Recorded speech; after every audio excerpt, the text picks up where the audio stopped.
Good morning students stay home stay safe. Okay, तो देखिए बच्चों, आज का हमारा टॉपिक है रसकान। तो आज हम पढ़ेंगे रसकान के सव्वे। तो सव्वे पढ़ने से पहले हम जानेंगे रसकान का जन्म कब हुआ और साथ में उनकी भक्ति किस भगवान के प्रति थी और साथ में उनकी रचनाएं और उनकी मृत्यु कब हुई थी। तो देखिए, सबसे पहले हम जानेंगे रसकान के जीवन के बारे में। तो देखिए रसकान, और ये है इनके सव्वे, जो कि आज दो सव्वे हम पढ़ने वाले हैं। तो देखिए, सबसे पहले हम जानेंगे रसकान के जीवन के बारे में। तो देखिए,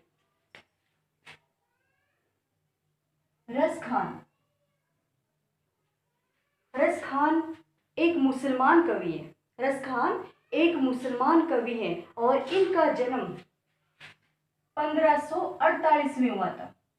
सन 1548 में रसखान का जन्म हुआ और इनकी मृत्यु 1628 में इनकी मृत्यु हुई थी। हुआ इतना क्लियर कि रसखान का जन्म 1548 में हुआ और इनकी मृत्यु 1628 में हुई थी। देखिए, रसखान का मूल नाम सैयद इब्राहिम था। सैयद इब्राहिम।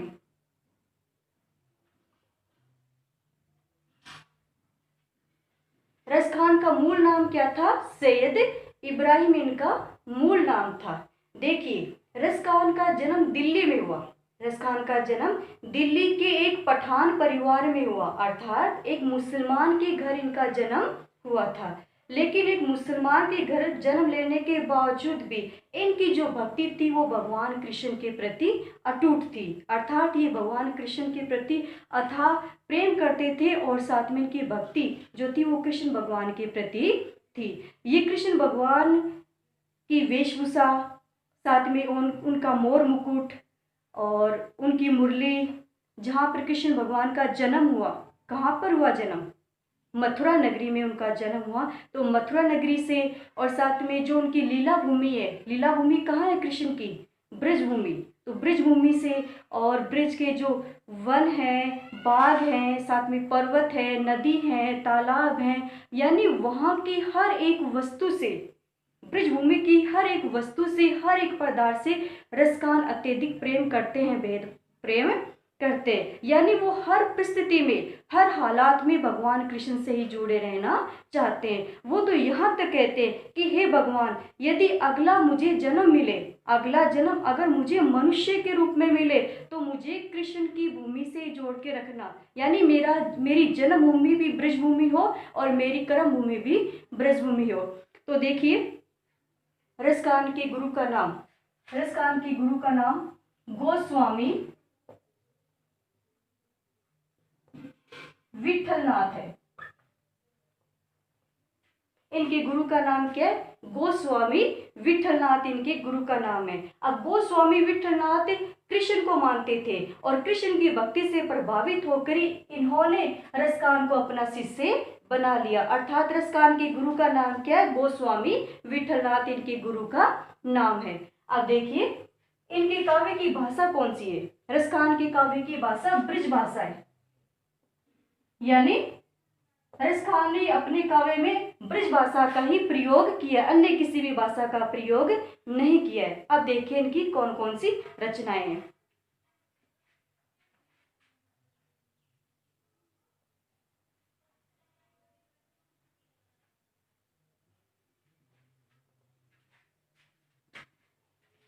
रचना, इनकी पहली रचना है सुजान रसखान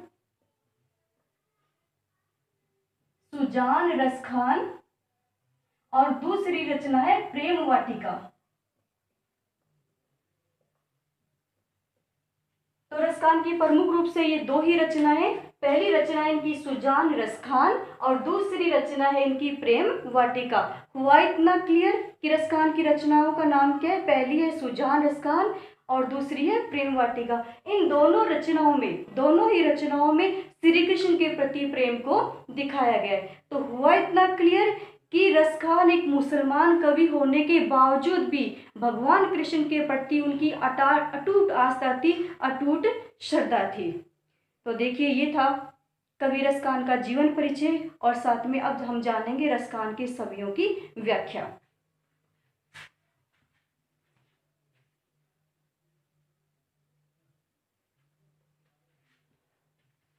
देखिए और समझिए, रसखान के जो सव्य हैं वो पहला सविया ये है, मानुष हो तो वही रसखानी, बसो ब्रज गोकुल गांव के गवारन। जो पशु हो तो कहाँ बस मेरो, चरो नित नंद की धेनु मजारन। पाहुन हो तो वही गिरी, जो कियो हरि छत्र पुरंदर धारन। जो खग हो तो बसेरो करो, मिली कालिंदी कुल कदम की डारन। तो ये प्रथम सवैया है हमारा, और इसका अर्थ देखिए, मानुष हो तो वही रसखानी। मैंने आपको पहले ही बता दिया है कि जो रसखान कवि है वो पूर्णतया श्री कृष्ण के प्रति ही अटूट है, यानी श्री कृष्ण के प्रति ही उनकी आस्था है, उनकी श्रद्धा है, और वो जीवन भर कृष्ण से जुड़े रहना चाहते हैं। और इस जन्म में नहीं, मतलब जिस समय उन्होंने जन्म लिया था 1548 में, उस समय नहीं बल्कि अगले जन्म में भी वो मनुष्य के रूप में जन्म लेना चाहते हैं, और साथ में ये भी चाहते हैं कि मैं अगले जन्म में भी भगवान कृष्ण की भक्ति करूं। देखिए, मानुष का अर्थ होता है मनुष्य, मानुष का अर्थ क्या होता है, मनुष्य। बसों का अर्थ होता है बसना। गवारण का अर्थ है ग्वाले, ग्वाले। देखिए, मानुष हो तो वही रसखानी, इसमें कवि रसखान कहते हैं कि अगले जन्म में अगर मुझे मनुष्य के रूप में जन्म लेना पड़े तो वही रसखानी। रसखानी कहते हैं कि अगले जन्म में अगर मुझे मानुष के रूप में, अगर मनुष्य के रूप में, अगर इंसान के रूप में मुझे जन्म लेना पड़े या फिर जन्म मिले, तो मैं चाहता हूं कि बसो ब्रज गोकुल गांव के ग्वारन, कि ब्रज का जो गोकुल गांव है, ब्रज का जो गोकुल गांव है और वहां के जो ग्वाले हैं उनके बीच में ही मैं बसेरा करूं, उनके बीच में ही मैं विचरण करूं। हुआ इतना क्लियर? देखिए एक बार दोबारा, मानुष हो तो वही रसखानी, इसमें रसखान कवि कहते हैं कि अगले जन्म में अगर मुझे मनुष्य के रूप में जन्म मिले, अगर इंसान के रूप में जन्म मिले, तो मैं चाहता हूं कि ब्रज का गोकुल गांव में जो ग्वाले, उन ग्वालों के बीच में बसो, यानी मैं बसना चाहता हूं, मैं उनके बीच में ही रहना चाहता हूं। अगर मैं ग्वालों के बीच में रहूंगा तो कृष्ण से अपने आप ही जुड़ जाऊंगा। जो पशु हो तो कहाँ बस मेरो, पशु का अर्थ वैसे तो जानवर है, लेकिन यहां पर गाय के सेंस में आया है। धेनु का अर्थ गाय होता है, और मजारण का अर्थ मध्य होता है। नित का मतलब हमेशा। देखिए, जो पशु हो तो कहाँ बस मेरो, कवि कहते हैं कि यदि मैं पशु के रूप में जन्म लूं, यदि अगला जन्म मुझे पशु के रूप में मिले, तो मेरा बस कहाँ तक चलेगा, अर्थात मेरा कोई भी बस नहीं चलेगा।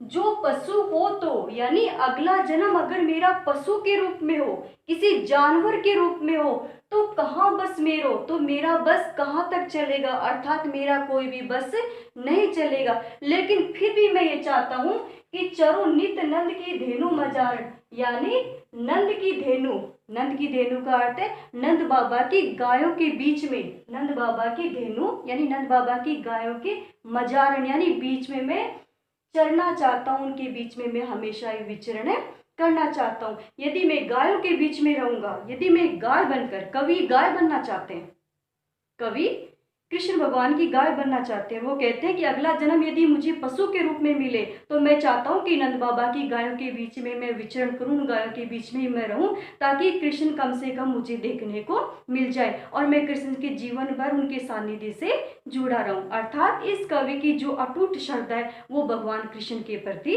ही है।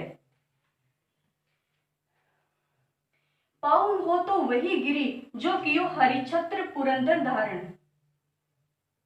देखिए, पाहन का अर्थ होता है पत्थर,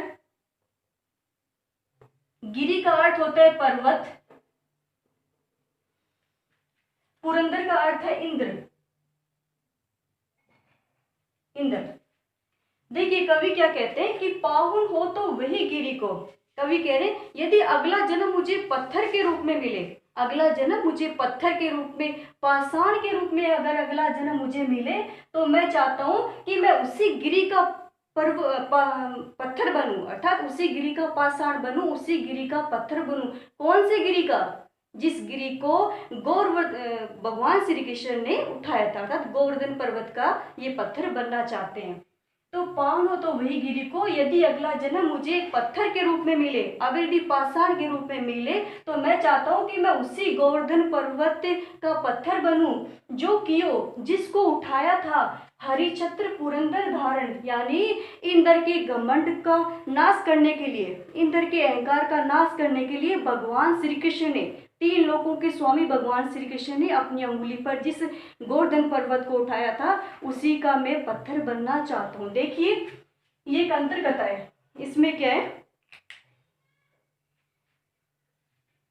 पहले ब्रज नगरी में क्या होता था, ब्रज नगरी में इंद्र की पूजा होती थी, और जब कृष्ण का जन्म हुआ उसके पश्चात जब कृष्ण वहां पर आए और साथ में उनका जन्म हुआ, वहां उसके बाद में ब्रज नगरी के लोगों ने क्या किया, इंद्र की उपासना तो करना छोड़ दी और साथ में कृष्ण भगवान की, तीन लोगों के स्वामी भगवान कृष्ण की उपासना करनी चालू कर दी और साथ में गोवर्धन पर्वत की उपासना करनी चालू कर दी।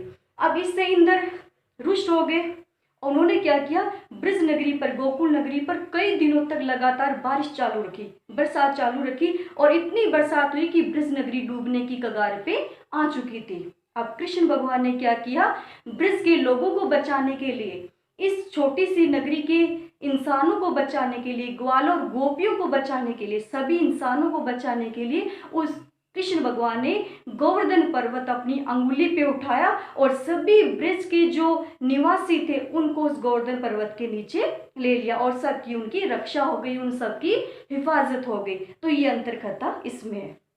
देखिए पाहुन हो तो वही गिरी को, कवि क्या कहता है, यदि मैं पत्थर बनूं तो उसी पर्वत का पत्थर बनूं जो कियो हरिछत्र पुरंदर धारण, यानी इंद्र के घमंड का नाश करने के लिए, इंद्र के अहंकार का नाश करने के लिए तीन लोगों के स्वामी भगवान श्री कृष्ण ने जिस पर्वत को, जिस गोवर्धन पर्वत को अपनी अंगुली पे उठाया था उसी पर्वत का मैं पत्थर बनना चाहता हूँ, उसी का मैं पाषाण बनना चाहता हूँ। हुआ क्लियर इतना? जो खग हो तो बसेरो करो, मिली कालिंदी कुल कदम की डाल। देखिए खग का अर्थ होता है पक्षी, कालिंदी का अर्थ है यमुना नदी, कुल का अर्थ होता है किनारा। देखिए जो खग हो तो बसेरो करो, कवि कह रहे हैं कि यदि अगले जन्म में मुझे पक्षी के रूप में जन्म मिले, कवि कह रहे हैं कि अगले जन्म में मुझे खग हो तो, यानी अगले जन्म में यदि मैं खग बनूं, अगले जन्म में मैं पक्षी बनूं, अगले जन्म में यदि मैं परिंदा बनूं तो बसेरो करो, यानी मैं चाहता हूं मैं वहां पर रहूं। कहां पर रहूं? मिली कालिंदी कुल कदम की डाल, कालिंदी यानी यमुना नदी का कुल यानी किनारा, यमुना नदी के किनारे जो कदम का वृक्ष है उसकी डाल पे मैं बसेरा करना चाहता हूं। आए समझ में? जो खग हो तो, यदि अगला जन्म मुझे पक्षी के रूप में मिले, अगला जन्म यदि मुझे परिंदे के रूप में मिले तो मैं चाहता हूं कि जो यमुना नदी, कालिंदी यमुना, जो यमुना नदी का किनारा है उस किनारे के पास में जो कदम का वृक्ष है उस कदम के वृक्ष की डाल पे मैं बसेरा करना चाहता हूँ, ताकि मैं श्री कृष्ण भगवान को वहां ऊपर बैठा बैठा देख सकूं, उनके देखने का जो सुख है वो मुझे प्राप्त हो सके। तो कहने का अभिप्राय इतना ही है कि रसकान कवि हर हाल में, हर परिस्थिति में भगवान श्री कृष्ण से जुड़े रहना चाहते हैं, उनकी भक्ति करना चाहते हैं, चाहे उनका मनुष्य के रूप में जन्म हो, चाहे किसी पशु के रूप में जन्म हो, चाहे किसी पाषाण के रूप में जन्म हो या फिर किसी परिंदे के रूप में उनका जन्म हो, वो हर परिस्थिति में भगवत भक्ति से जुड़े रहना चाहते हैं, भगवान कृष्ण की भक्ति से जुड़े रहना चाहते हैं। तो पहले पद का अर्थ व्याख्या क्लियर हो गई होगी आपकी। तो देखिए दूसरे इस सव्य का अर्थ, या लगुटी अरु कामरिया पर राज तिहुपुर को तजी डारो, आठों सिद्धि नव निधि के सुख नंद की गाय चराए विसारो, रसकान कबो इन आखिन सो ब्रज के बन बाग तड़ाग निहारो, कोटि के कलधोत के दाम करिल के कुंजन ऊपर वारो। देखिए और समझिए। देखिए, लकुटी का अर्थ होता है लाठी या लकड़ी।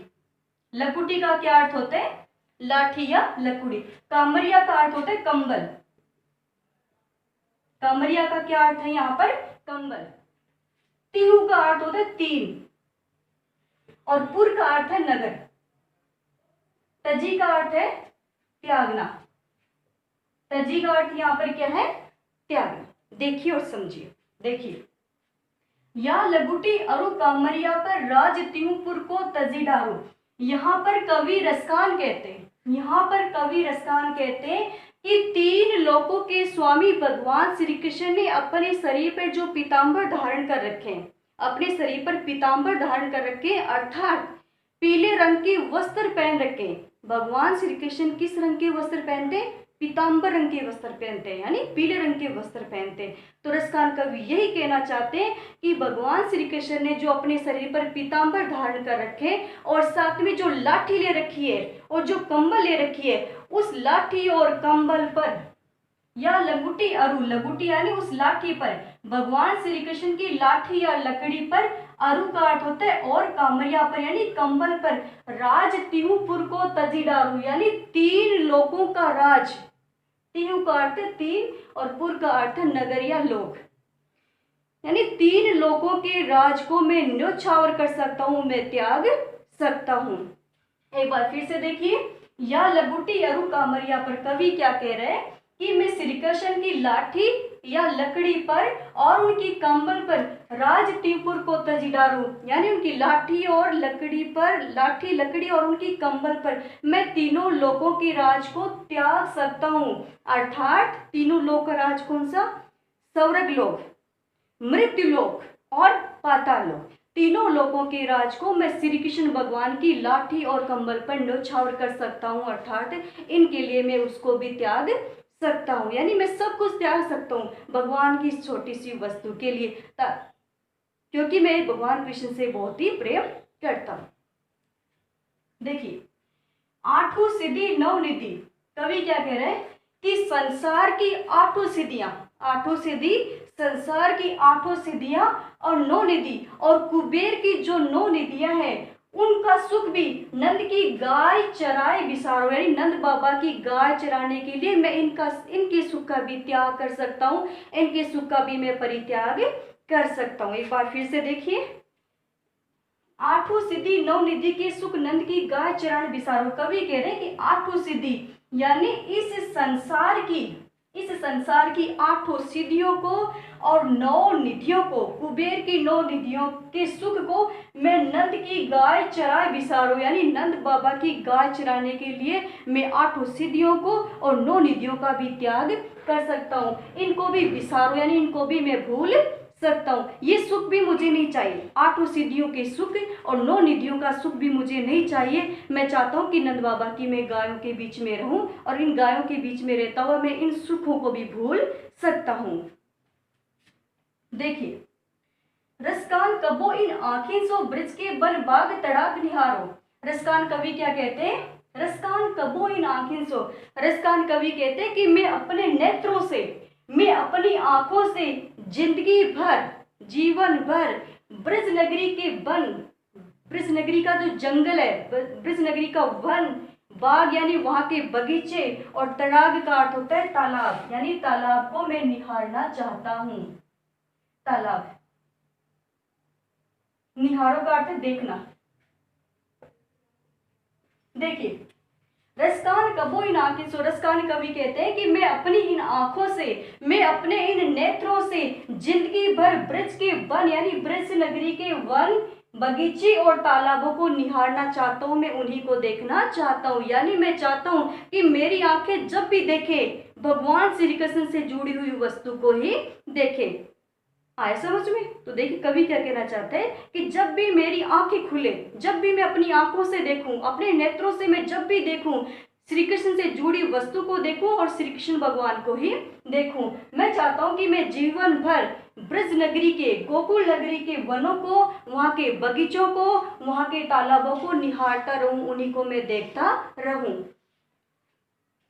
कोटि के कलधोत के दाम, करिल के कुंजन ऊपर वारो।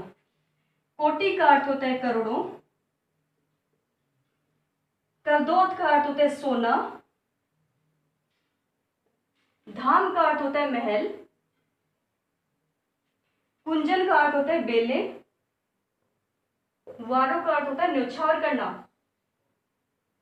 न्योछावर कुर्बान कर देना। देखिए, कोटि के कलधोत के दाम, करिल के कुंजन ऊपर वारो। कवि यहाँ पर कहते हैं कोटि के कलधोत के दाम, यानी कोटि यानी करोड़ों, कलधोत का अर्थ होता है सोनो, यानी करोड़ों सोनों के महल, धाम यानी महल, करोड़ों सोने के महल, करिल के कुंजन ऊपर वारो, यानी करिल की जो कटियाली जो बेलें हैं, उन बेलों पर मैं वार सकता हूँ, उन पे मैं न्योछावर कर सकता हूँ, उन पे मैं कुर्बान कर सकता हूँ।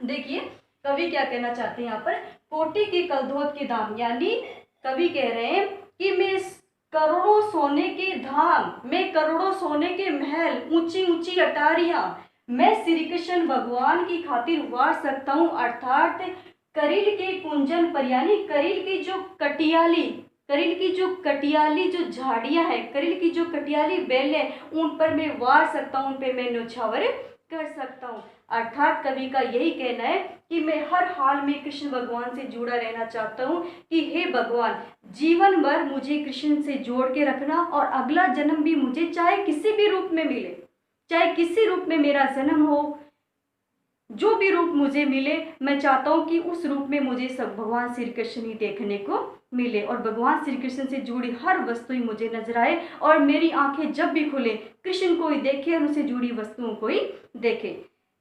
तो देखिए बच्चों, ये थे हमारे रसखान के सव्वे, जिसमें 2 सव्वे हमने पढ़े हैं और बाकी के हम पढ़ेंगे नेक्स्ट क्लास में। तो आपके क्लियर हो गया होगा, आप इसका रिवीजन कीजिए, और साथ में इस संकट की घड़ी में अपना ख्याल रखें, अपने परिवार का ख्याल रखें। थैंक यू बच्चों।